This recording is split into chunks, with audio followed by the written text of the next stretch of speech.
가다 보면 아플 수도 있고. 오늘은 레위기예요. 레위기 많이 읽어보셨어요? 아니요, 안 읽어요. 요새 다 예레미야 열심히 읽고 있어요. 예레미야. 레위기에 대해서 창출 세 번째 이제 구약 서신인데요. 레위기에 대해서, 레위기의 촉분에 대해서요. 회막에서 모세를 부르시고 예물로서 10의 1을 받으심이라는 제목으로 1장 1절에 이렇게 되어 있어요. 여호와께서 어디에서요? 회막에서 모세를 부르시고, 그렇죠?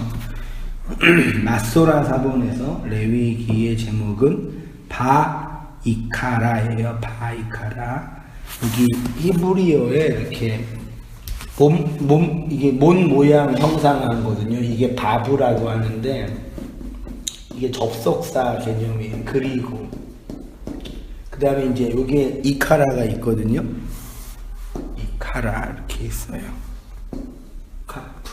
카프 그 다음에 알레 그리고 부르다 이렇게 하시면 돼요. 그리고 부르다. 누구를요?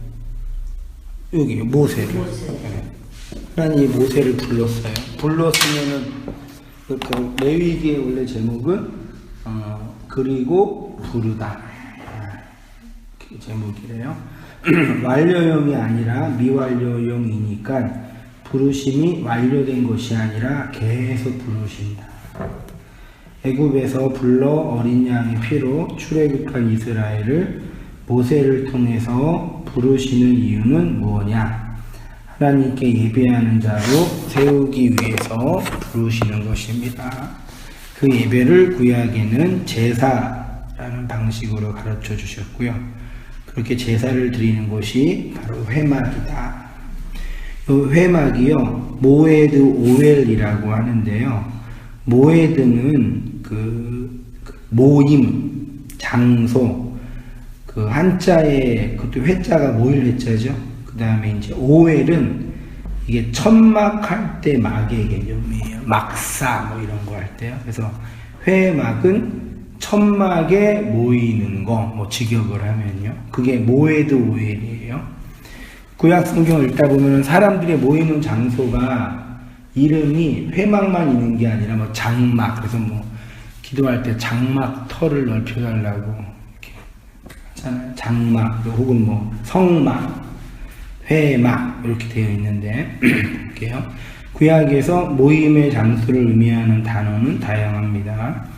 율법을 받기 이전에는 족장들의 집, 장막이라고 하였고요. 그래서 족장이라는 아브라함과 이삭과 야곱, 요셉까지인데 아브라함의 집, 이삭의 집, 야곱의 집, 그래서 장막이라고 표현되어 있어요. 거기가 언약의 백성들이 모였던 장소였고요. 율법을 받고 나서는 성막이라고 하였고요. 일반적으로 백성들이 모이는 장소는 회막, 성막은 거룩한 천, 텐트, 회막은 모이는 텐트.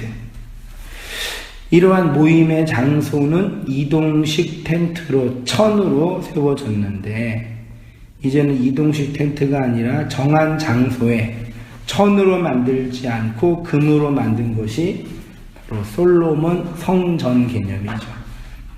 이러한 모임의 그러니까 율법이 받기 전에 하나님의 백성들이 모이는 장소로서의 교회가 장막이었고요. 그 누구죠? 족장들의 집. 근데 율법을 받고 나서 모이는 장소가 성막 혹은 회막이고요. 그 다음에 이제 성전이 완성되는 곳의 모임의 장소가 성전이다. 됐죠? 그 다음에 성령이 임해서 신약의 교회가 세워지고 나서 모임의 장소를 뭐라고 하냐면 교회라고 해요. 이 교가, 앞에 있는 교가 가르칠 교고 뒤에 있는 회가 회막할 때 교회, 모일 회예요. 교회는 가르침으로 모이는 곳, 가르치기 위해서 모이는, 가르친다는 얘기는 단순히 배운다라는 개념만, 가르친다라는 개념만 있는 게 아니라 서로 주고받으면서 배우고 나누고 나눔으로 교제하고 또 그걸로 전하고 또 이렇게 가르침의 모임의 장소, 그게 이제 교회의 개념이죠. 그러니까 교회라는 이 물리적 장소 개념으로서 그런 개념만 있는 게 아니라 하나님의 백성으로서 성도 자신도 교회라고 우리가 배웠죠. 근데 우리 개인이 교회뿐만 아니라 가르침의 그 현장, 이렇게 얼마 안 되는 한 명이 모이건 두 명이 모이건 세 명이 모이건 100명이 모이건 1000명이 모이건 가르침의 그 모임의 현장이 가르침의 모임이잖아요. 그게 뭐예요? 교회예요. 그 교회의 가장 그 근본적인 원리예요. 그래서 초대교회 공동체가요, 모이기에 힘쓰다라고 표현하고 있어요. 사도행전 2장 42절을 보시면 그들이 사도의 가르침을 받아 서로 교제하고 떡을 떼며 오로지 기도하기를 힘쓰니라. 사람마다 두려워하는데 사도들로 말미암아 기사와 표적이 많이 나타나니 믿는 사람이 다 함께 있어 모든 물건을 서로 통용하고 또 재산과 소유를 팔아 각 사람의 필요에 따라 나눠주며 날마다 마음을 같이하여 성전에 모이기를 힘쓰고. 모여서 뭐 했어요? 떡을 떼며, 떡을 뗐어요. 기쁨과 순전한 마음으로 떡을 떼는 거랑 음식을 먹는 거는 거의 같은 거죠. 그러니까 고대 시대부터 어떤 모임을 할 때는 반드시 뭘 먹었죠. 이거 우리나라도 마찬가지죠. 사람 만날 때, 오랜만에 만날 때 우리나라 그 인사말로 뭐라 그래요? 밥 한 끼 먹자. 근데 그 먹자 외에는 언제 먹을지는 아무도 얘기를 안 해. 한번 먹자. 뭐 술 좋아하는 사람 술 한번 마시자. 언제 마실지는 얘기를 안 해. 그래서 외국 사람들이 우리나라 와가지고 인사치레로 밥 한번 같이 먹자 그러면 이제 언제 물어보면 되게 당황스러운 거죠. 인사를 하는 건데. 아무튼 고대 시대부터 지금까지 사람과 관계를 맺는 데는 뭘 먹는 게 다 있었어요. 그렇죠? 우리 뭐 설날 추석도 다 먹는 거잖아요. 제사 음식 하지만 다 먹잖아요, 우리가. 성묘 가서도 먹고. 그 회식이라 그러잖아요. 모여서 먹는 거. 그렇죠? 초대교회 성도도 먹었어요. 이건 단순히 먹는 거, 육체의 음식을 먹는 것만을 의미하는 게 아니라 하나님의 말씀을 영적인 양식으로, 마음의 양식으로 먹는다. 그거를 이제 그림처럼 표현하는 거예요. 그러니까 교회는 가르침을 먹고 마시는 곳이에요. 그래서 함께 먹는 건 되게 중요해요. 그게 단지 이제 물리적인 먹는 거를 의미하는 게 아니라 말씀의 배움, 말씀의 나눔, 말씀의 소통, 말씀의 교통, 그것이 초대교회 성령받은 공동체가 했던 그 일이었다. 그렇게 해서 47절에 하나님을 찬미하며 또 온 백성에게 칭송을 받으니 주께서 구원받은 사람을 날마다 더하게 하시리라 되어 있죠. 성도들이 모여서 무엇을 했냐면 가르치고 교제하며 떡을 떼며 성전의 기도에 힘썼습니다. 다시 말해서 그리스도의 말씀, 복음의 진리를 배우고 나누고 교제하고 전하는 일을 했는데 그 일을 혼자 하지 않고 함께 모여서, 여기 되게 이제 중요합니다. 우리가 정말 잊지 말아야 할 것은 무엇이냐? 하나님이 우리를 교회로 부르신 것은 나 혼자 잘 믿고 나 혼자 진리가 되고 나 혼자 구원받게 하기 위함이 아니라 우리의 구원은 개인의 구원이기도 하지만 공동체 지평이 없이는 불가능하다. 가르침을 배우고 나누는 그것 자체는 나 혼자로는 불가능하잖아요. 누군가가 나한테 뭘 전해줘야지만 가능한 거잖아요. 교회는 가장 기초적이고 근본적인 교회는 모여서 배우는 그 집단이에요. 모여서 배우는 공동체. 가족은 모여서 뭐예요? 밥 먹죠. 그래서 식구라 그러잖아요. 밥을 함께 먹는 집단이 가족 공동체인데 교회는 가르침으로 모여 있는 거죠. 그러니까 가족은 육체의 양식을 먹는 곳이라면 교회는 영혼의 양식을 먹는 곳이죠. 그래서 교회로 모이는 게 그래서 중요한 거예요. 보세요. 우린 그동안 왜곡된 교회론에 상처를 많이 받아서 교회 건축, 교회 성장, 교회 운영 이런 것이 목회자 개인의 욕망이거나 그 집단 자체를 위한 것으로 여겨 교회를 위해 봉사하고 헌신하고 헌금하고 수고하는 것 자체가 잘못된 것이라고 생각하는 부분이 없지는 않았습니다. 중요한 것은 우리가 우리의 행위를 열심히 하느냐 안 하느냐의 문제가 아니라 그것의 목적과 의도와 내용이 무엇이냐입니다. 자신의 알량한 종교심의 충족이나 이런 행위로 스스로 위안과 자기만족과 의의를 삼거나 혹은 행하지 않을 때 받을 죄책감이 무서워서 행하는 것이 문제이지 그 행위 자체를 비난할 필요는 없는 것입니다. 묵시 패러다임이라고 해서 인간의 행위를 저급한 신앙의 수준이나 부정적인 것이라고 치부해서는 안 됩니다.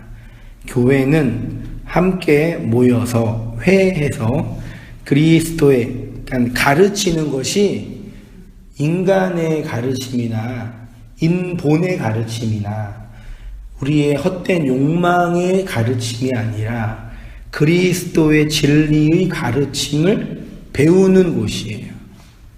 예, 그게 그 가르침을 배운다라는 것 안에는 나누고 전하고 복음 전. 그러니까 예수님은 땅 끝까지 복음을 전하라고 했잖아요. 그 복음을 전한다는 게 뭐냐? 나가서 예수님 믿으세요. 그게 복음을 전하는 거예요. 그게 복음을 전하는 게 아니라고 말할 필요는 없지만 복음 전하면 어떻게 일어나냐면 모여서 말씀을 가르치고 배우고 나누는 그 현장 그것이 복음 전함의 현장이에요. 그러니까 우리가 이렇게 이 지하에 모여서 세 분이서 모여서 이 그리스도의 말씀을 상고하잖아요. 별거 아니잖아요. 어떤 의미에서는 이 세상의 일에서 측면에서는 사람도 많이 안 모이고 뭐 큰 교회에서는 몇십 명, 수백 명씩 모여서 막 하는데 그런 거 비교할 때는 뭐 별것도 아니잖아요. 근데 왜 이게 소중하고 가치가 있는 거냐면 이 말씀을 가르치고 전하고 나누는 그거 자체가 이 세상을 향해서 그리스도의 복음을 전하는 아주 중요한 일이에요. 이게 좀 이해되시나요? 그래서 하는 거예요. 그래서 이제 그렇게 회막에 모였다 그 말씀을 드리고요. 그 다음에 2절을 다시 보시면 이스라엘 자손에게 말하여 이르라. 이게 모세를 불러서 뭐라고 했냐면요. 모세에게 이스라엘 자손에게 말하여 이르라. 너희 중에 누구든지 여호와께 예물을 드리려거든. 뭘 드려요? 예물을 드리려거든. 뭘 드리냐? 가축 중에서 소나 양의로 예물을 드릴지니라 되어 있네요. 회막으로 모이는 이유는 예물을 드리기 위해서입니다. 그래서 그런지 레위기는 예물을 드리기 위한 규례와 규범이 기록되어 있는 책입니다. 인간이 하나님께 예물을 드리는 이유는 무엇 때문이냐? 왜 예물을 드려요? 요즘에는 안 드리세요? 벌써 교회에서 예물이라고 딱 할 때 뭘로 생각하세요? 물질, 복채, 물질, 돈. 물질은 되게 교회에서 표현하는 물질이 없어요. 물질은 이런 웃긴 표현이죠. 돈 드리는 게 예물인 거죠. 근데 여기에서는 뭘로 소나 양이래잖아요. 우리가 소와 양을 못 드리니까 돈 드리는 건가요? 막말로 그러면 그 예물을 돈으로 드렸어요. 헌금함에 냈어요. 그거 하나님 받으세요? 그렇지는 않은데 나를 드리는 내 마음을 받으시잖아요. 내 마음 받으세요 하나님이?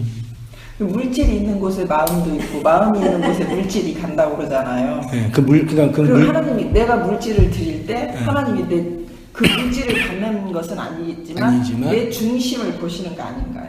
근데 중심을 보면서 아유 많이 바쳤네 착하다 그러실까요? 아니 그런 건 아니에요.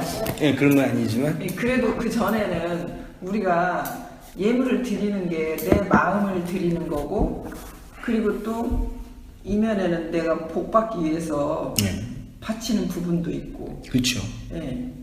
드림으로써 내가 드림으로써 하나님이 나를 알아주시겠지. 그렇죠. 드려야지 알아주죠. 예. 근데 그러면 그건 예물이 아니라 그거는 뇌물 아닌가요? 촌지.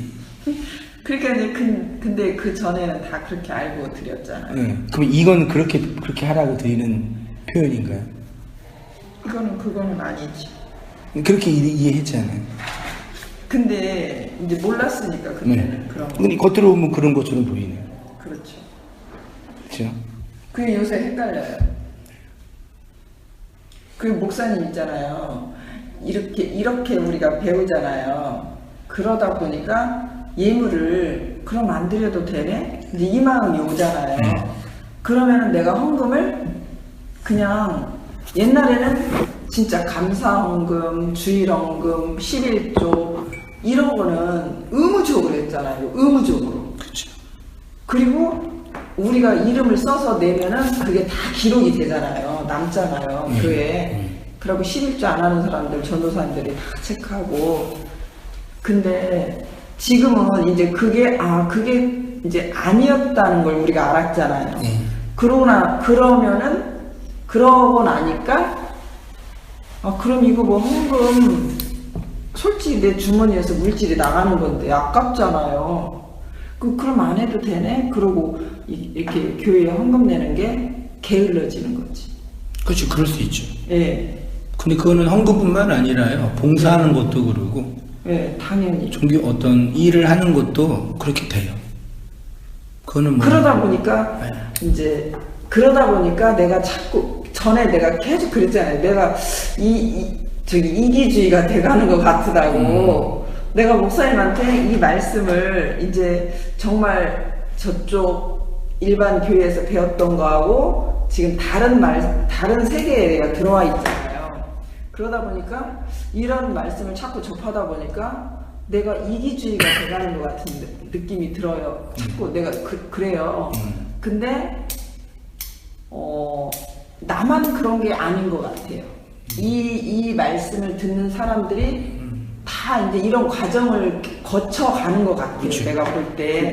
그럼 이제 내가 이제 이게 과정이라면 이 과정이 다 거치고 이제 어느 정도 내가 좀 이게 이제 좀 이렇게 쌓이면 그러면은 그런 이기적인 이런 마음들이 없어지고 변할까? 이제 이런 생각도 들어가고 하더라고요. 이기적이라는 게 뭐예요? 이제 일단 내가 헌금 드리는 것도 아까워하고 내에서 나가는 게 이제 아까운 생각이 들어가잖아요. 그 전에는 내가 이제 교회에도 물론 뭐 의무적으로라도 헌금을 했겠지만 내 주변 사람들을 많이 돌아봤어요. 그래갖고 이제 나보다 힘들고 어려운 사람들 잘 도와주고 또 내 형제들 이렇게 정말 내 거 아낌없이 그냥 막 퍼주고 그랬거든요. 근데 그런 게 좀 많이 줄어드는 것 같아요. 근데 그 줄어든 이유가 그러면? 이제 니들이 알아서 살아야지 이제 이런 마음 들어가고. 그러니까 하나님께 예물을 바쳤을 때는 안 이기적이고 예물을 안 바치면 이기적이라고 이제 하시는 거잖아요, 말하자면요. 아니, 예물을 바치고 안 바치고 그 뜻은 아니고 이제 이거를 이제 내가 배우다 보니까 좀 이렇게 다른 내 주변 사람 전에는 나보다는 내 주변을 먼저 챙겼잖아요. 근데 지금은 주변을 챙기기 전에 나를 먼저 챙기는 거지. 그게 좀 어떻게 보면은 이기주의로 나밖에 모르는 사람으로 변해가는 것 같고 좀 그런 느낌이 들어요, 제가. 나를 챙긴다라는 게 신경을 더 쓴다는 얘기가 그러니까 반대로 얘기하면은 다른 사람의 입장에 더 신경을 쓰고 다른 사람의 더 생각을 많이 했는데 예. 이제는 그게 그거보다는 바뀌었다 이거지. 나를 더 네. 집중하게 된다는 얘기잖아요. 예. 그러다 보니까 이제 조금 내가 나만 아는 사람, 자기밖에 모르는 사람을 우리가 이기주의라고 이렇게 표현을 하잖아요. 그러니까 좀 내가 그렇게 변해가는 건 아닌가 하는 그런 생각이 들어간다고. 그런 그게 생각이 드시는 거죠. 예, 헌금을 뭐 하고 안 하고 이 차원이 아니라. 또 볼게요. 그런 우리의 심리적인 변화의 본질이 어떤 흐름에서 나오는 건지 또 천천히 이렇게 돌아보면서 예를 들면 이게 적용하면 될지는 모르겠는데 한 예가 될 수는 있겠네요. 옛날에 종교심이 되게 깊을 때는 100일 기도, 1000일 기도 하는 것처럼 수능 100일 전에 내 자식 좋은 데 가길 달라고 기도를 했잖아요. 진리를 알고 나서부터는 그렇게 기도를 안 해요. 그렇죠. 그러면 자식 입장에서는 엄마는 날 사랑하지 않는 것 같다. 이제 그렇게 보일 수 있는 거죠. 일변으로 볼 때는. 맞잖아요. 근데 이제 우리 신랑은 안 그래도 뭐 오늘도 그런 얘기를 병원 가면서 차 안에서 그런 얘기를 하더라고. 이제 어떻게 뭐 얘기 끝에 이제 그런 게 나오는데 이제 일반 이제 뭐 신실교회 이런 이제 교회에 대해서 얘기가 나왔어요. 근데 이제 우리 마누라는 오지랖이 넓어갖고 여기저기 다니면서 그 다른 진리를 배우고 다녀가지고 이제 많이 이제 바뀌었다 이거야. 옛날에는 내가 우리 신랑이 나보고 광적으로 믿고 다닌다고 막 되게 싫어했어요. 오늘 학교 안 가? 근데 학교래요 이제. 농담 그런 걸 좋아하니까 수요일날 이제 한동안 지금 좀 안 나왔잖아요. 예. 오늘 학교 안 가? 그래. 난 몸이 너무 힘들어서 지금. 뭐 힘들다고 안 가고 뭐 어쩌다고 안 가고. 그러는 거야. 학원 가고 열심히 가지 그런다고. 그전에 그렇게 했는데 왜 요즘은 그러는 거냐 그거지. 조금 있어봐. 나 또 건강해야 돼. 지금 너무 지쳐서 여름에 땀도 많이 흘리고 그래서 나 안 되겠어. 그랬더니 알아서 해. 그러거든요. 그러니까 지금 경험하고 있는 것들이 자연스럽고 당연한 과정인데 우리가 그동안 왜곡된 그 교회 집단 역학에 갇혀 있어서 물론 교회를 운영하는 입장에서는 되게 나쁜 거예요. 그렇죠. 교회를 운영하는 입장에서는 되게 안 좋아. 그러니까 교회 운영과 교회 성장에 도움이 되기는커녕 오히려 해야 돼요. 그러니까 이제 저는 이런 생각도 들어가더라고. 이렇게 이 진리를 전하는 목사님들이 계시잖아요. 뭐 먹고 살지? 네. 헌금이 일반 교회에 비해서 헌금이 진짜 안 나올 것 같은데 그럼 목사님들 뭐 먹고 살지? 어떻게 살지? 가정을 어떻게 이끌어가지? 이런 생각도 들어간다니까요. 그렇죠. 그러니까 우리의 현실의 문제는 그거니까요. 그러니까 이 문제를 이제 파헤치는 게 되게 섬세하고 중요한데, 그러니까 말하자면 집단의 모임을 지지하기 위해서는 집단의 어떤 이익을 챙겨야 되잖아요. 오늘도 아까 뉴스를 봤는데 그 112 구급대원들이 이렇게 응급 환자를 할 때 심정지가 일어날 때 약 하나만 투여하면은 심정지가 이게 일어나지 않고 심장이 뛰게 할 수 있는 그런 약이 있대요. 그걸 투여하면 살 수 있는데 투여를 못 하는 거. 못 하는 이유가 의사의 처방이 있어야 돼요. 처방을 허락해 주면 되잖아요. 근데 의사협회에서 왜 안 해주겠어요? 지들이 딴 사람 외에는 자기네 밥그릇 때문에 그래요. 그게 권력이잖아요. 그러니까 사람을 더 많이 살리려면은 쉽게 자기네 권력을 내려놔야 살릴 수 있는데 그거 어떻게 지금 권력을 안 내려놓으면 돈이 덜 들어오니까 이걸 못 내려요. 이거는 의사만 그러는 게 아니라 법 쪽에도 그렇고 경제계도 그렇고 학교도 그렇고 다 그래요. 교회는 안 그래요.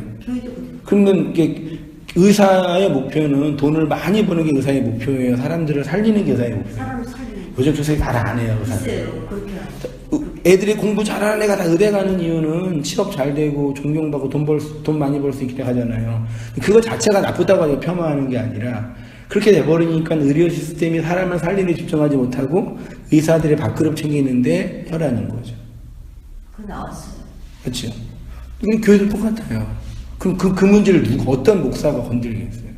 맞아요. 똑같아. 자기 권력 내려놓는 건데. 이거 한두 개 내려놓는 거는 괜찮지만 이걸 권력을 다 내려놓으면 이제 나한테 올 돈, 나한테 내 노후, 내 교회 성장과 부흥, 요거 다 내려놓아야 되는 건데 어떻게 하겠어요? 그 문제죠. 이게 되게 중요한 문제거든요. 그러면 그래도 교회가 있어야지 복음을 전할 수 있지 않냐. 오히려 제가 교회 역사를 공부하며 느끼는 게 뭐냐면 교회의 성장과 복음, 그리스도의 복음을 가장 전하는데 가장 반대를 많이 했던 집단이 교회예요. 교육계가 교육을 망치고 있어요. 박사님, 그 많은 교육과 박사님들이 애들 교육을 망치고 있다는 거예요. 아이러니하죠. 그 똑같아요, 세상 원리를 보면. 그러니까 이런 작은 이런 우리 성도들이 역사 속에서 경험하는 이런 경험들은 되게 중요한 자산이에요. 그러니까 하나 두 개의 행동이 변한 거에 대해서 윤리적으로 옳다 그르다 나쁘다 선하다 판단하는 게 아니라 어떤 말씀이 들어가서 그 말씀이 이렇게 영향을 주고 있는 현실이거든요. 그 현실이 겉으로 볼 때 1차적으로 볼 때는 되게 부정적으로 보일 수 있고 잘못된 거일 보일 수 있죠. 그동안의 시각으로 볼 때는. 근데 복음과 성경의 원리로 볼 때는 절대 그렇지 않아요. 제가 아무리 이거를 따지고 봐도 그렇지 않아요. 그러면 이제 교회는 왜 필요하고 목사는 왜 필요하고 교회 돈은 왜 필요하고 교회 모임은 왜 필요하냐. 그건 새롭게 정리를 해야죠. 그런 부분. 되게 중요한 경험들이에요. 진짜. 그리고 그런 것들은 이제 밖에 있는 사람이 더 금방 인식해요. 내게 아니더라도 보이는 거예요, 그게. 이렇게. 생각해서 평생 무슨 일을 할까 고민할 때 무당에 가지고 점 보면서 결정했던 사람이 그런 거 안 보고 자기가 꼭 결단하면 얼마나 새로운 변화겠어요. 아, 근데 목사님, 이번 추석에 이제 이거하고 조금 저기한 건데 산소회를 갔잖아요. 근데 그전에는 제가 준비를 해갖고 가서 예배를 드렸어요. 기도도 하고 그랬는데 내가 이번에 가갖고는 예배도 안 드리고 땡 뒀어요. 그랬더니 우리 신랑이요, 뻘쭘하잖아. 산소 가서 아무 짓도 안 하고 있으려니까 돗자리 펴놓고 먹을 거 잔뜩 싸들고 가갖고 혼자 앉아갖고 기도를 한참 하대요. 눈 감고 앉아서. 그래서 내가 예배를 안 이제 정리해야 할 되게 중요한 관건이에요. 그래서 이제 충분히 정리가 안 되면 말하자면 무율법주의처럼 방종의 기회를 삼을 수가 있겠죠. 그러면 돈도 안 내도 되고. 기도, 그냥 편안하게 그럼 할 수 있게. 이렇게 방종. 근데 기도도 안 돼요, 사실. 그쵸, 이제. 전에 이제 제가 막 이렇게 목표가 있으면 기도를 많이 막 하고 막 이렇게 했잖아요. 전혀 안 돼요, 요새. 그래, 나 또 그게 고민이 돼, 기도가 안 되니까. 그러니까 말씀 바깥에 있는 것들에 대한 기도를 이제 못 하게 되는 거고. 근데 그렇다고 내가 말씀에 깊이가 있어갖고 말씀을 붙잡고 또 막 기도하고 그런 것도 아니잖아요. 그러니까 말씀 안으로 들어와서 이제 기도하는 그 품과 마음이 이제 이렇게 만들어져야 되겠죠. 그러니까 그게 그럼 안 된 거잖아, 아직. 그러니까 하나님한테 준 말씀이 내 안에 흘러나가고 그 말씀으로 풍성히 되는 그 마음의 표현이 기도니까 그렇게 이제 풍성해져야죠. 언제 그렇게 되나?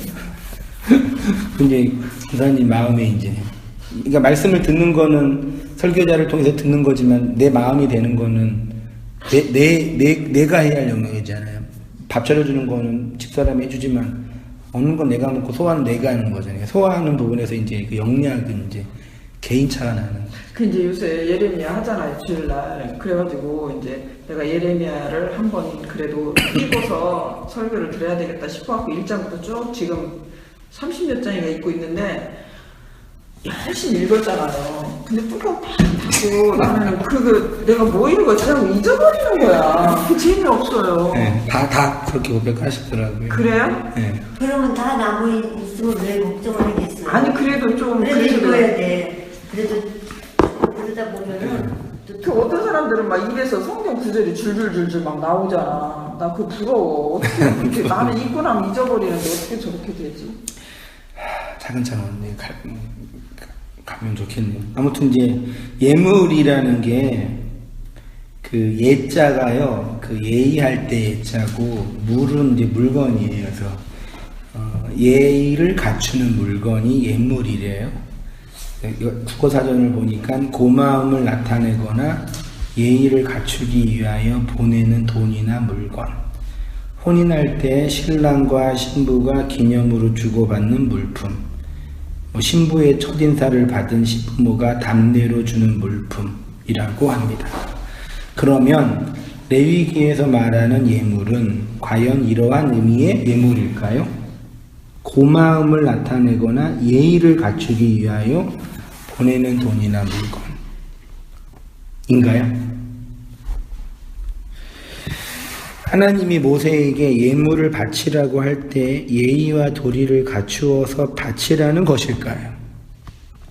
성경이 말하는 예물은 한자의 예물과 다른 의미인데 하나님은 인간에게 어떤 예물을 받고 싶어 할까요? 얼마큼의 예의를 갖추면 우리를 흡족히 여기시고 진노를 내리시 않을까요? 우리 그 결혼식 갈 때 항상 고민이잖아요. 10만원 내야 되냐, 7만원 내야 되냐, 5만원 내야 되냐, 3만원, 별로 안 친하면 3만원, 조금 친하면 5만원, 아주 많이 친하면 10만원. 그게 사회적으로 암묵적 합의가 있더라고요. 네, 요즘 그게. 그치요. 그런 게 이제, 예의를 갖추는 돈이잖아요. 그렇죠. 그리고 품앗이라고 하잖아요. 그치요. 헌금이 그런 거예요. 그거 아니, 하나님 낸 헌금이 그런 거냐고요. 아니죠. 그거하고 틀리죠. 다 틀려요? 그 예의를 갖춰서 하나님께 내야 되는 거예요. 예의를 갖춘다. 그거는 조금 그런 생각 없이 내가지고. 볼게요. 결론부터 말씀을 드리면 인간의 어떤 예물도 하나님이 흡족히 여기는 예물은 없으며 하나님은 인간에게 그런 예물에 걸신 들린 우상과 같은 존재가 내 마음을 돈이라는 재물에 투영해서 바친다고 하면 얼마를 바치면 그러면 내 마음이 진심이 드러나는 거예요. 그러게요. 어느 정도 한 달에 1,000만 원 버는 사람은 한 100만 원 이상 바쳐야지 진심이 표현되는 거예요. 한 달에 100만 원 버는 사람은 한 5만 원만 바쳐도 괜찮은 거예요. 저는 그렇게 생각은 안 하고요. 내 형편에 맞춰서 내가 거기서 정말 하나님을 내가 고마워서 감사해서 정말 성의껏 최선을 다해서 예를 들어 뭐 무슨 몇십만 원이든 몇만 원이든 금액을 따지지 않고 그냥 그렇게 드리는 게 난 그게 그쵸. 내 편에서는 되게 네, 나를 편안하게 하죠. 네. 근데 하나님 편에서는 네, 하나님 편에서는 그 마음을 보시기 때문에 중심을 보신다고 그랬잖아요. 근데 날 그 하나님 향한 마음을 보시기 때문에 단 그 금액을 가리지 않고 그냥 승히 그냥 흡족하게 하실 것 같은. 근데 마음이 그러면 나는 1,000만 원 벌지만 5만 원만 바쳤다면 많이 바쳤다 생각하는 사람은 그 마음 받으시는 건가요? 아니 하나님께 향하는 마음이 얼마만큼. 그러니까 지금 이게 우리가 옛날에는 그렇게 드렸지만 지금은 하나님이 받아주고 안 받아주고 그 차원이 아닌 거. 제가 저도 대학 1학년 들어가서 1학기 때 그 장학금을 받았어요. 전액은 아니래도 3분의 1 정도 받았는데 너무 감사하잖아요. 다 바쳤어. 그래서 10원짜리 다 바쳤어요. 행복하잖아요. 근데 그때 담임 목사는 그 헌금을 이렇게 저 이름을 불러요. 그때 지금도 부르나 모르겠는데 부르는데 이제 10원짜리가 흔들리니까 왜 헌금에 10원짜리를 바치냐고 그런 거예요. 그때 마음인데. 그 목사님 실수하셨. 상처 받으셨겠네요 그때. 아니 상처는 아닌데 되게 혼란스러웠어요. 나는 하나님께 바치는 건데 왜 전 목사가 왜 뭐라 그러지? 그러니까. 아니 근데 저도 이제 그러니까 이거 보세요. 제 입장에서는 제 마음을 다 바쳐서 드린 건데 최소한 중간 관리자 입장에서는 요러면 안 된다라고 생각하는 거예요. 그렇지. 지금 그 의미를 모르고 계신 거잖아. 네. 그리고 막 심지어는 막 헌금 낼 때 막 옛날에 헌금 돌렸잖아요. 네. 낼 때 막 하다가 막 뺐는데 5만 원짜리 빼면 다 집어넣잖아요. 안 돼, 파란 거나 말해서 이런 거 이게 우리 헌금의 분위기야. 심지어 제가 청년부터 몰랐는데 끝나고 나서 이제 그 교회 나가고 나서 나한테 그러는데 애들이 헌금 시간에 헌금 바구니가 도니까 헌금 안 내면 못 쳐보니까 헌금 되는 신용을 했대. 그런 사람도 있으니까. 손만 이렇게. 네. 세상에. 근데 이렇게 돌리는 게 그것 때문에 또 상처받는 사람도 있더라고요. 돌리면 좀 많이 나왔거든요. 사람들 계속 이렇게 압박을 주는 거예요. 계속. 딴 사람은 돈 이렇게 내라. 되는데. 네. 그래서 교회 가기 싫다고. 계속 압박을 주는 거예요. 됐죠? 일단 이렇게 정리하세요. 네. 인간의 어떤 예물도 여기 돈도 다 포함돼요. 하나님이 흡족히 여기시는 예물은 그 하나님이 내 마음, 내 육체를 받으신다고 할 때 그 하나님 내 육체 받으셔서 하나님이 한성민 그래 야 네가 나를 위해서 인생 헌신한다고 하는 그러면 하나님이 받으시는 건 뭐예요? 그게 다 나온 거죠. 뭘까요? 뭘까요? 뭘까요? 내 마음도 아니고 중심도 아니고 내 온 육신도 아니고 받으라고 했으니까 뭘 받으려고 하시는 거잖아요. 일단 이건 인정이 되시죠? 네. 그런데 하나님이 출애굽한 이스라엘을 부르신 이유는 예물을 받기 위함이라고 해요. 그럼 이 예물은 뭐냐? 하나님이 받으실 만한 예물은 무엇이냐? 당연히 예수 그리스도뿐이 없습니다. 결론적으로 말하면요. 그럼 예수 그리스도가 뭐냐? 내가 바쳐야 할 예수가 뭐냐? 여기 이제 되게 중요하겠죠. 나잖아. 아무튼 하나님이 우리에게 준 예수가 있어요. 그거 볼게요. 그러면 인간이 하나님께 예물을 드리기 위해서는 예수 그리스도를 받아야 되겠죠. 네. 받으신 거 있으시죠? 네. 있으셔요, 없으셔요? 그러니까 하나님 우리한테 달라는 얘기는 내가 나의 의와 나의 종교심을 충족하기 위한 내 거를 드리는 게 아니라 하나님이 나한테 준 거를 바치라는 얘기예요. 근데 그 준 걸 알아야 되잖아. 그러니까 모르니까 자기 거 바치는 거예요. 종교심으로. 쓸데없는 거. 그러니까요. 수십억을 바쳤는데 하나님은 기억을 못 하시는 거예요. 평생 동안 수십억을 바친 거예요. 말하자면. 한 달에 연봉 1년에 5천만 원 버는 사람이 11조 감사원금 내면은 얼마예요? 500만 원에 거의 5, 600, 600 되잖아요. 그 10년이면 6천만 원이 20년이면 1억 2천, 1억 5천 되잖아요. 한 교회 만약에 한 교사가 그 정도 다녔으면 20년 다녔으면 1, 2억은 돼요. 헌금 바친 게.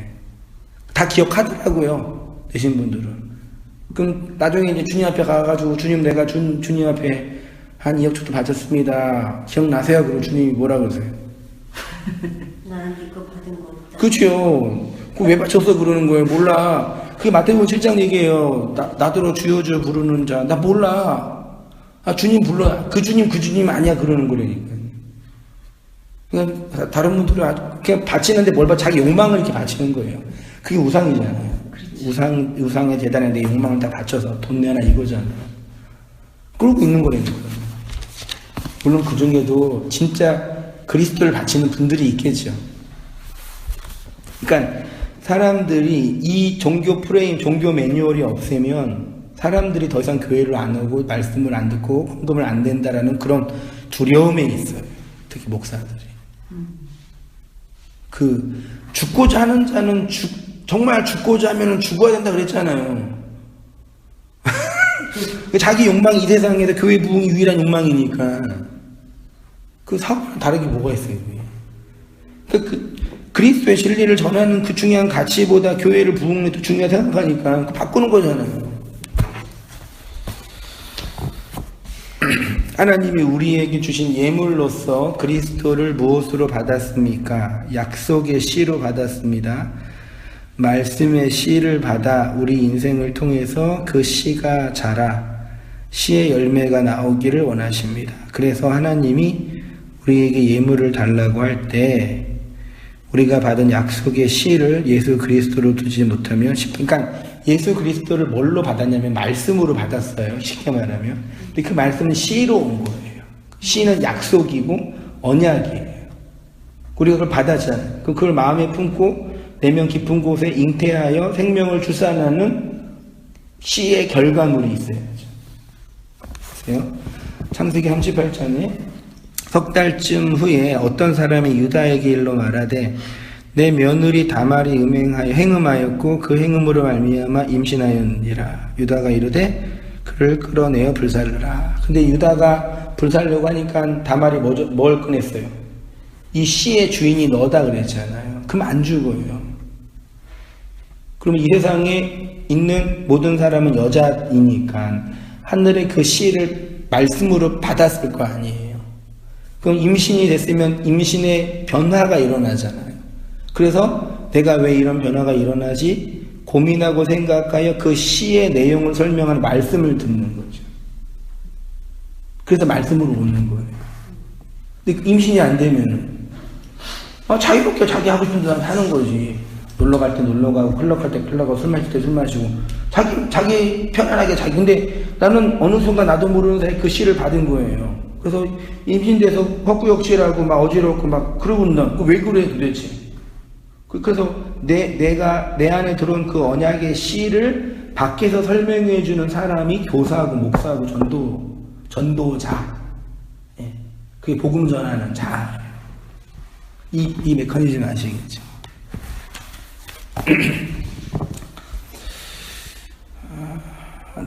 그래서 레위기 10장에 하나님이 명하지 않는 다시 넘어갈게요. 내려보시고요. 이사야 5장 2절 한 단 내려오셔서 땅을 파서 돌을 제하고 극삭은 포도나무를 심었도다. 그 중에 망대를 세웠고 또 그 안에 술틀을 팠도다.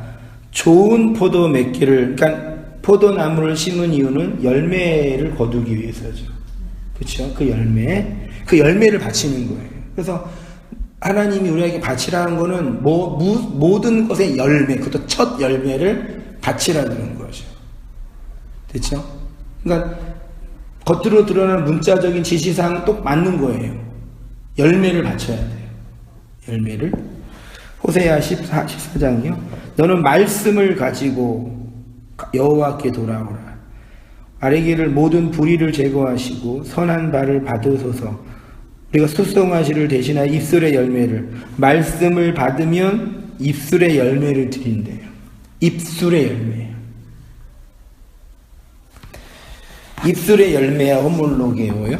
이 입술의 열매가 요한 서신에서는 호몰로게오, 이번 주에 했었죠. 라고 하는데, 호몰로게오 한다는 것은 하나님의 사랑이 우리 안에 있다는 것이고, 그 사랑은 형제를 사랑하는 것으로 호몰로게오 하는 것입니다. 두려움이 없는 사랑이 그리스도의 말씀을 받은 우리 안에서 이루어지고 완성되는 것입니다. 요한일서가요, 진짜 중요한 서신서예요. 보세요. 누구든지 예수를 하나님의 아들이라 시인하면, 시인하다가 호몰로게오예요. 예수가 하나님의 아들이랬죠. 아들은 씨예요. 아들은 말이고 아들은 언약이에요. 그치요? 예수가 하나님의 씨로 온 거를 뭐하면? 시인하면. 예수가 하나님의 씨로 어디로 오셨어요? 내 안에. 그래서 그걸 호몰로게오 하는 거예요. 붙죠? 그냥 나 예수님 믿어. 그 얘기가 아니라니까요. 자기랑 상관없는 그 예수와 무슨 상관이 있어요, 인생 속에. 기독교의 4대 성인 중에 한 명, 세계의 4대 성인 중에 한 명, 사랑과 공의를 설파한 위대한 선생. 그게 나랑 무슨 상관이 있어요? 시인하면 하나님이 그 안에 거하시고 그도 우리 안에 거하느니라. 하나님이 우리를 사랑하시는 사랑을 우리가 알고 믿었노니 하나님은 사랑이시라. 사랑 안에 거하는 자는 하나님 안에 거하고 우리도 그 안에 거하느니라. 이로써 사랑이 우리에게 온전히 이루어진 것을 우리를 심판 날에, 아까 다말이 심판, 불시험의 심판 날에 뭘로 구원받았어요? 언약의 씨로 구원받았잖아요. 우리가 심판날에 담대함을 가지기 위해서는 사랑이 온전히 이루어지는 거죠. 아들의 그 씨와 언약이 우리의 사랑이라고 표현하는 거예요. 이로써 사랑에 18절 사랑 안에는 뭐가 없어요? 두려움이 없고 온전한 사랑이 두려움을 내쫓나니 두려움에는 뭐가 있어요? 그 두려워하면 구원 못 받아요. 그럼 이 두려움이 뭐냐? 뭐 불안해야 그게 아니라 언약을 갖지 못한 그 상태. 우리가 사랑함은 그가 먼저 우리를 사랑하셨습니다. 누구든지 하나님을 사랑하노라 하고 형제를 미워하며 하나님의 언약의 씨가 우리 안에 있는데 형제를 미워할 수 있겠어? 미워하는 건 거짓말하는 거잖아요. 거짓말을 안 하잖아요. 보는 바 형제를 사랑하지 아니하는 자는 보지 못하는 바 하나님을 사랑할 수 없느니라. 우리가 이 계명을 주께 받았으니 하나님을 사랑하는 자는 또 그 형제를 사랑하지니라. 레위기 1장 2절이 말하는 예물은 코르반이에요. 그러니까 예물 예자의 물건 물자가 아니라 코르반이에요. 코르반은 예물, 제물, 헌물 등으로 번역이 됐는데 코르반은 가까이 오다라는 뜻인 카라브에서 유래했는데 가까이 가져가는 것, 드려지는 것, 특별히 하나님께 드려지는 것을 가리킵니다. 그래서 희생으로 드려진 것으로서 성소에서 제2적 희생제사와 제물에 사용됐습니다. 2절에 원문으로 다시 보면요. 너희 중에 누구든지는 민 아담인데 사람이라고 하면 되고요. 드리려거든은요. 카라브인데 들어가다 가까이 가다를 의미하고요. 히필령이고 미알령이니까 가까이 가게 하다. 코르반은 카라브 예물을 드리는 이유는 뭐 하려고요? 가까이 가려고요. 직역을 하면 사람 중에 여호와께 예물로 가까이 가게 하려거든. 그러니까 예물의 진정한 의미는 예물을 받은 대상과 가까이 하는 데 있습니다. 코르반으로 카라브하는 것입니다. 이것이 하나님이 이스라엘을 애굽에서 부르신 이유입니다. 하나님이 불러서 하나님의 것으로 가까이 오게 하기 위함입니다. 카라브가 구약 성경에 280번 사용됐는데요. 레위기에만 110번 사용됐어요. 다 하나님께 뭐 하는 거예요? 드리는 거. 그래서 레위기에서 드리다 단어가 110회 이상이 있어요.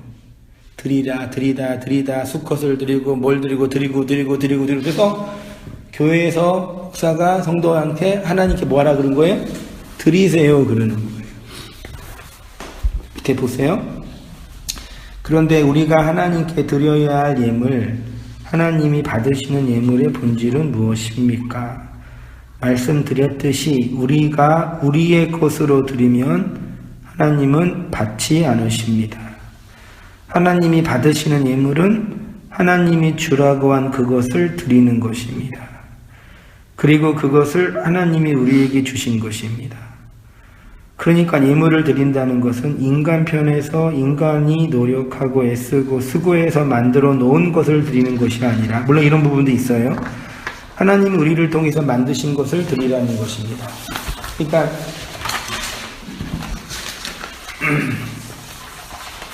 하나님이 우리 인간을 육체로 만드셨죠. 육체를 가지고 이 시간과 공간의 역사를 살아가요. 근데 하나님이 언약의 백성에게는 씨를 주는 거예요. 이 씨를, 말씀을, 그리스도를, 언약을. 그럼 육체가 이 씨를 받아서 이 씨에 끌려가서 살 거 아니에요. 임신한 여자처럼요. 10달이 차면 열이 완성이 되면 이 씨가 나오잖아요. 그렇죠? 이게 뭐예요? 열매예요. 그럼 하나님이 받으시는 건 뭐예요? 열매. 이거예요. 이 육체는 그 내 육체가 어디로 이입돼요? 내 인생이 생명이에요. 그래서 여자가 아들을 낳고 임신을 하면 이제 씨를 준 남편은 없어지고 사랑해서 결혼했는데 이 씨를 건네는 남편은 없어지고 씨로 낳은 이 자손에게 여자 일생이 집중되는 거예요. 그 모성애가 그래서 나오는 거예요. 이 자연 법칙이잖아요. 그 남자는 씨만 건네주고 사라지는 짐승 노릇하고 있는 거고, 여자는 그거 받아서 내 인생이 이제 이 생명의 열매로 투영되는 거죠. 그래서 자녀가 행복하면 엄마가 행복하고, 자녀가 성공하면 엄마가 성공하고, 이렇게 인생을 살아오는 거잖아요. 맞죠? 그거예요. 그 내 인생이 삭제되고 내 인생은 이 씨로 이걸 그대로 영적으로 재해석하면 돼요. 그러면 하나님 우리에게 바라시는 건 주실 때는 씨였는데 언약이었어요. 보이지 않는 결실을 맺지 못하는 그냥 이만한 씨였어요. 겨자씨. 겨자씨였어요. 근데 우리 인생이 뭐 하는 거예요? 이 겨자씨를 잘 품고 잉태하고 자라게 해서 나무로 열매를 맺는 거예요. 그거를 요한일서는 사랑이라고 하는 거예요. 그 사랑하는 자, 나의 사랑하는 자여 그러는 거예요. 하나님은 사랑이다 그러는 거예요. 사랑이 있으신 거죠. 네, 이기적인 거에 사랑이 있는 거예요. 그 내가 이기적인 거에서 이제 사랑으로 바뀌어가는 그 과정 같아. 과정이 네. 근데 이제 제가 이 머리에서는 이해가 가잖아요. 네. 목사님 말씀이 처음에는 머리에서 이해가 안 갔고 저 말들이 뭔 말인가도 모르겠고 처음에는 그러더라고.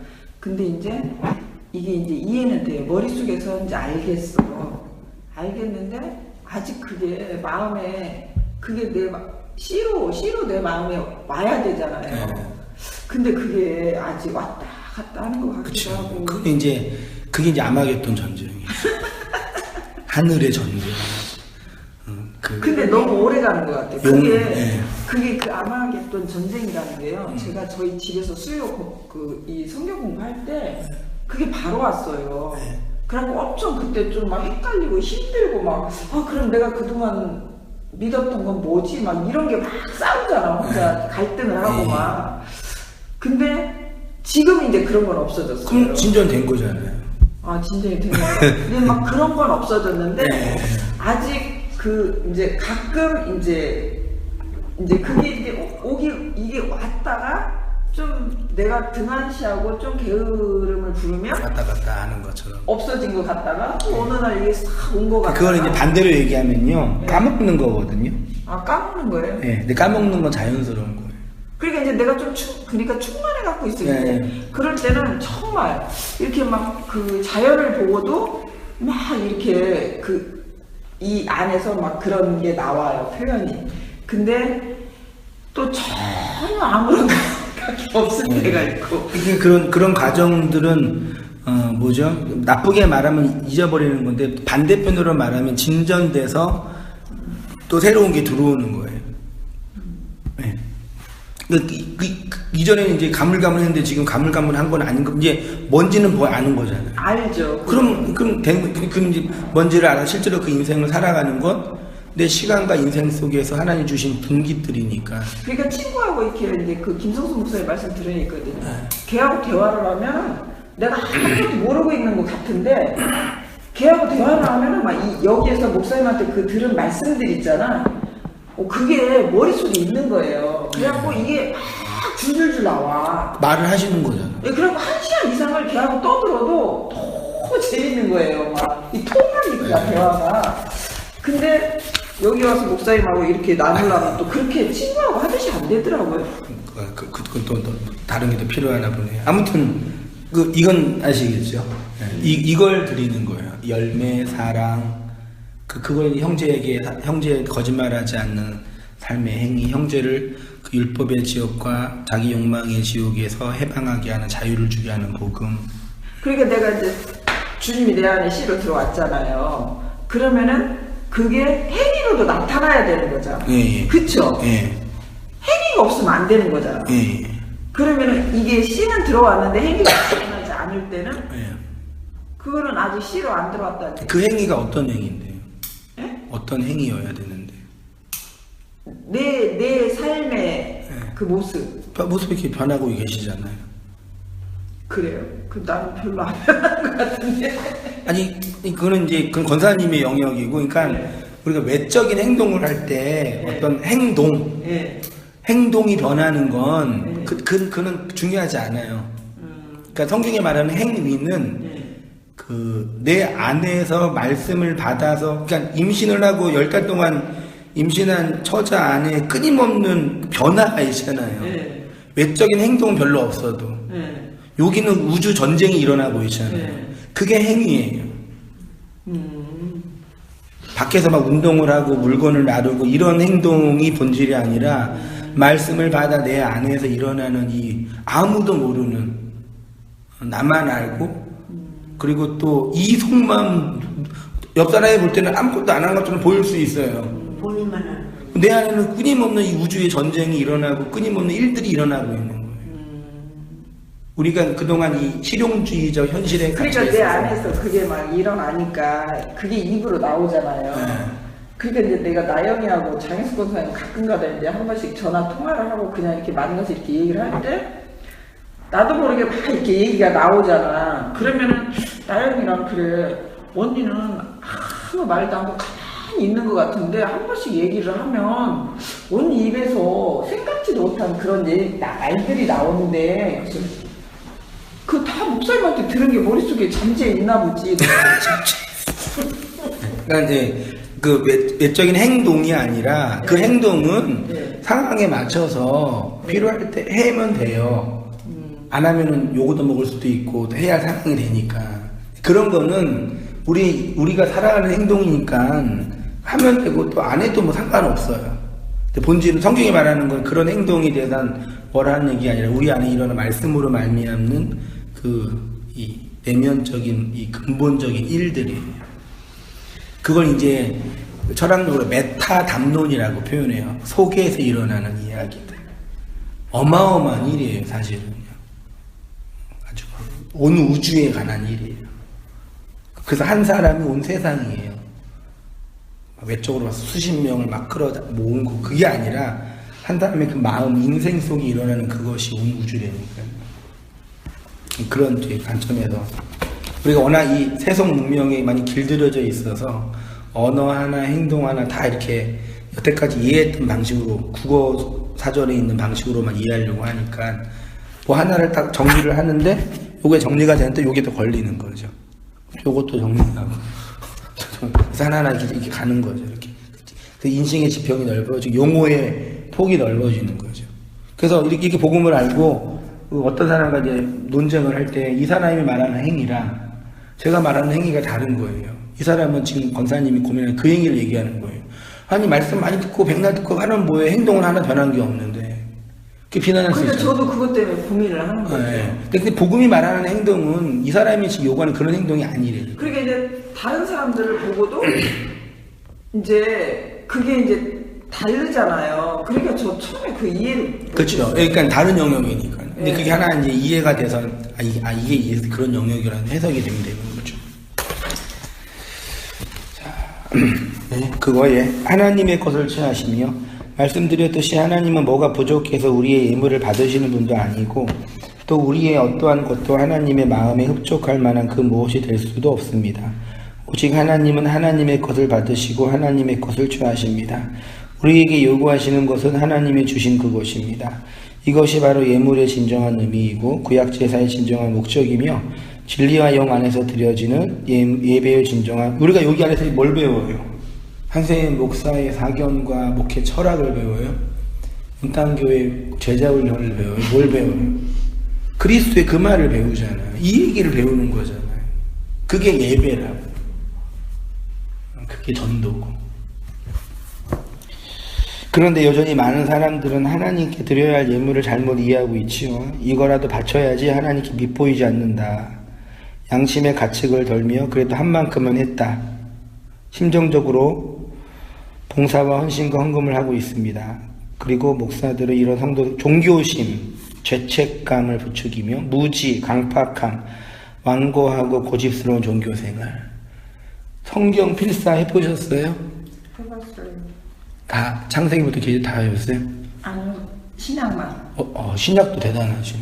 신약만 저기 다 했어요. 어떠셨어요? 힘들었어요. 집에 가보로 있으세요? 있어요. 볼 때 어떠세요? 내가 저렇게 저걸 쓴 적도 있는데 네. 그냥 그런 생각. 그치요.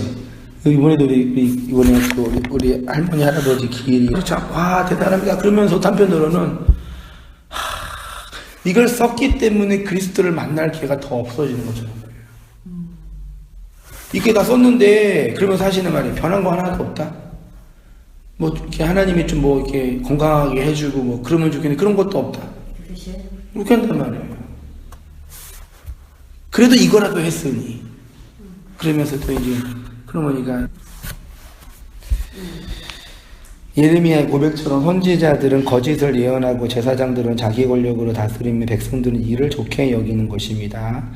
레위기는 이렇게 하나님이 불러서 당신에게 예배하는 자들을 세우시는 내용을 설명합니다. 그래서 레위기는 광야에서 요단 앞까지 이르는 영적 순례에 대한 제의적 방식을 가르칩니다.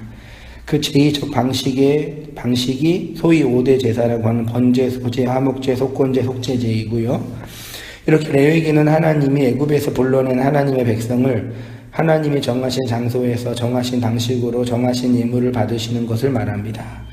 이것을 우리는 광야 40년, 다시 말해 인생 속에서 이루는 것입니다. 그래서 레위기의 마지막은 11조로 끝나요. 하나님께 예물을 드리는 내용에 대해서 보세요.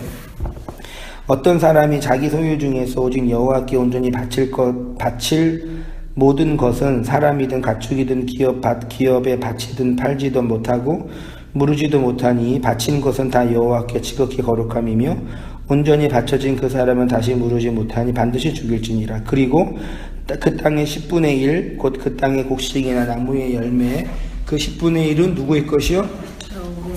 10분의 1이 뭐냐면요 10이죠. 10을 줬어요.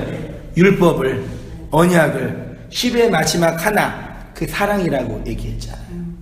이거를 사랑으로 내뱉어야지 하나님께 드려지는 11조가 되는 거예요. 이해되시죠? 언약을 받아 인생 속에서 잘 노력하고 애써서 그리스도의 그 생명, 사랑을 흘러내서 그 사랑을 형제를 향해서 흘려주는 것이 그게 10의 1의 완성이에요. 그러면 돼요. 근데 이거를 내용은 얘기 안 하고 돈의 10의 1, 시간의 10의 1 바치라고. 맞아요. 그랬어요. 그렇게 하는 거 나쁘지 않아요. 그렇게 하면서 그것의 진리를 알면 돼요. 쓰면서 내가 성경 속에 이 하나님의 그 필서를 다 알지 못하는 그 사람을 알면 돼요. 근데 쓰면서 점점 그 멀어지는 꼴이 되는 거예요. 11조를 내면서 11조를 못하는 거예요. 그 하나님 뭐라 그래요? 그 바치지 마라 그러는 거예요. 그래서 우리가 율법에서 나와서 복음을 알면 이거 그동안 왜곡되게 바쳤던 것들을 못 바치게 만드시는 거예요. 기도 못하게 하시는 거예요. 그러니까 이게 진리를 제대로 이 말씀을 깨달은 사람들은 더 많이 할 수도 있겠고. 아니 더 많이 해야죠. 하게 되고요. 그래요. 그렇게 우리가 돈이 없어서 못하는 거지. 그러면 이제 우리는 아직 그 과정까지는 안 간 거야. 그죠? 그래서 옛날에 그 우리 신앙생활할 때 정말로 그 어렵게 벌어가지고요 쓸 거는 많아도 11조부터 띄워놨어야 됐다니까요. 그걸 안 하면 찝찝해가지고 내가 11조를 띄워서 뭐가 잘못되잖아요. 그러면 그래서 그게 그렇게 됐나 그래가 죄책감. 맞아. 뭔 일 그렇게 그런 걸로 알고 우리는 누가 바꾸셨어야죠. 생각 들어가지. 이게 진리를. 그러니까 율법으로만 그렇게 해서. 그쵸. 그쵸. 그게 이제 10의 1을 바쳐야 돼요. 11조를 해야 한단 말이에요. 알았어요. 그러니까 보세요. 제가 강단에서 11조를 제발 바치시란 말이에요. 막 그러면 돈 바치란 또 그렇게 해석한단 말이에요. 어떤 분들은. 그렇죠. 못 알아보는다니까요. 아무리 얘기해도 자기 욕망으로 받아들인다니까요. 그 내용으로 못 알아보고. 어떡하겠어요. 거짓 선지자인데.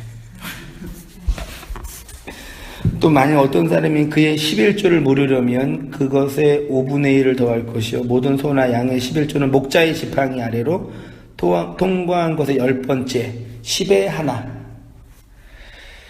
자, 목자의 지팡이 아래로 통과한 것이요 목자의 지팡이는 목자의 가르침이며 말씀입니다. 그 말씀은 우리의 목자이신 그리스도는 열이라는 율법을 주셨습니다. 율법의 마지막 하나가 사랑이므로 10의 1은 열의 하나로 그 사랑을 의미한다 했어요. 11조는 마아세르인데요. 이게 11조가 히브리어로요. 마아세르예요. 마아세르예요. 이렇게 돼 있어요. 여기 보세요. 이걸 아세르라 그러거든요. 아세르에 맴이 붙은 거예요. 이 아세르가 10이에요. 10 이게. 이 맴은 이게 장소도 되고 이게 또 젖도 돼요. 말씀도 되고. 그러면 10의 말씀으로 되는 게 11조란 열을 사랑이라는 하나로 그 진리의 그 내용으로 건네는 걸 10의 1이라고. 그래서 아브라함이 11조를 멜기세덱, 하나님이 보내신 의의 왕에게 바친 거예요. 이 사랑을, 인생을 통해서 완성된 그 사랑, 진리를 바친 거라니까요. 그게 온전한 11조예요. 온전한 11조를 바치면 말라기에도 뭐라 그래요? 곳간에 양식이 가득하게 한다고 했잖아요. 그러니까 내 인생 자체가 하나님의 그 말씀을 받은 곳간이 되는 거라니까요. 요셉의 축복처럼요. 애굽 온 땅이 기근일 때 요셉이 곳간을 여는 열쇠를 가지고 있었잖아요. 그 열쇠를 열어서 애굽 온 땅이 기근할 때 양식을 나눠서 사람도 살렸잖아요. 그게 사랑이라는 얘기예요. 그런 사람으로 이 세상에서 그 양식을 받은 자로 사랑하는 자로 살아가도록 하는 것이 하나님 우리를 향해 계획하신 목적이라니까. 그래서 진리를 알면 그 사랑을 흘려주고 나누어주는 그 사람으로 살아가요. 물론 그 과정에 우리의 연약함과 인격적인 결함이 묻어 있어서 상처가 되고 아쉬운 부분도 없지는 않지만 그래도 그 진리는 흘러간단 말이에요. 그 진리, 그 사랑을 받을 사람에게는 우리의 이 말, 이 복음 전도를 통해서 들릴 사람에게는 들리는 거예요. 그렇게 해서 교회로 모여서 회를 모집하고 운영하는 걸 지역교회라고 하는 거죠. 자, 우리가 말씀을 들으려고 모였습니다.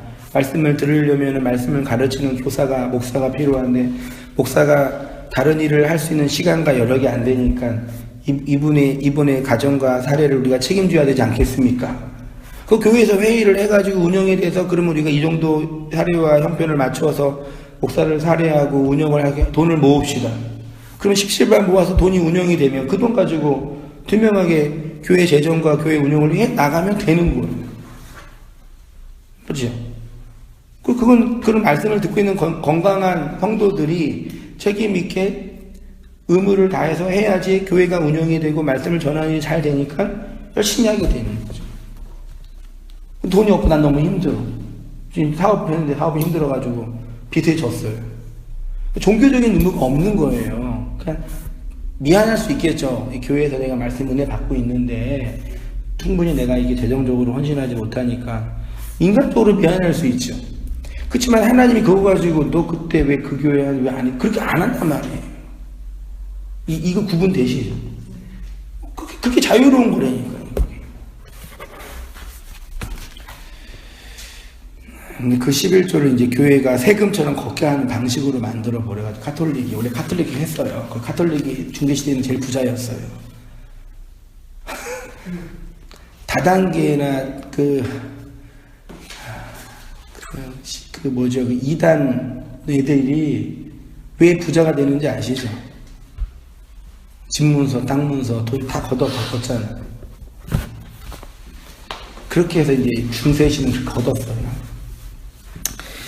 자, 에세르가 맴으로 설명됩니다. 결국 레위기는 하나님이 우리에게 10을 주셔서, 율법을 주셔서 하나를 거두시겠다는 것을 말씀하십니다.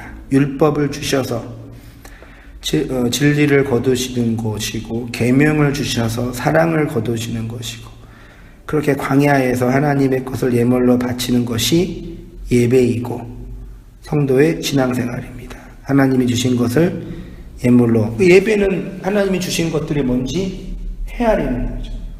맞아, 주님이 우리에게 그리스도의 그 말씀을 주셨지. 그 말 통해서 확인하잖아요.